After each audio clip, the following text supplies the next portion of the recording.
এটা আমি, আর এটা আমার ভাই। আর আমরা চলে গেছিলাম সেদিন শপিং করতে, জানো কোথায়? যেখানে খুঁজলে নাকি বাঘের চোখও পাওয়া যায়। Welcome to Gariahat shopping blog. তো সেদিন ইউনিভার্সিটি শেষ করে আমি আর আমার ভাই চলে গেছিলাম শপিং করতে। আর গিয়ে খুঁজে পেয়ে গেছি এত সুন্দর একটা রং বেরঙের চুড়ির দোকান। আর নিজেকে কন্ট্রোল করতে না পেরম সুন্দর একটা কানের দুল আর এই সুন্দর সুন্দর চুড়িগুলো আমি কিনে নিয়েছি। তারপরে আমি আবার দোকান এক্সপ্লোর করছিলাম। তো পাশেই ছিল এরকম সুন্দর একটা কুশন, চাদর, বালিশ, পর্দার দোকান, যেখান থেকে আমি কিচ্ছু কিনিনি। তারপরে দুই ভাই বোনে হাঁটছিলাম, জামা কাপড়ের দোকান দেখছিলাম, রাস্তাঘাটের গাড়ি দেখছিলাম, আর ভাবছিলাম যে নতুন নতুন কী জিনিস কেনা যায়। আর তারপরে খুঁজে পেয়ে গেছিলাম এরকম একটা চাদরের দোকান, যেখান থেকে আমি আমার ক্ষমতা মতো বার্গেনিং স্কিলস দিয়ে চাদরটা কিনেছিলাম।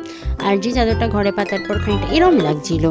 আর তারপরে আমি জুয়েলারি শপিং করতে চলে গেছিলাম। আসলে দরকারটা আমার ভাইয়ের ছিল, এই যে আমার ভাই এখানে লেস কিনতে গেছিলো, আদতে দরকারটা ওরই ছিল, কিন্তু সেখানে গিয়ে আমি নিজেই শপিং করছিলাম। তো যাই হোক, অবশেষে ও লেস খুঁজে পেয়ে গেছে।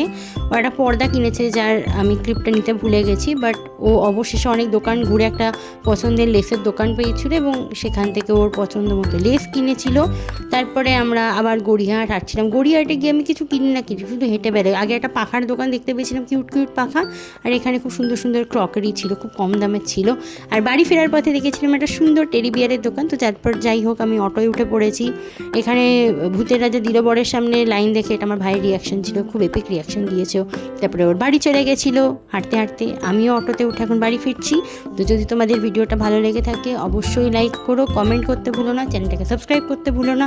আর প্লিজ জানিও যে তোমরাও কি বাঘের চোখ খুঁজে গড়িয়াহাট যাবে। বাই।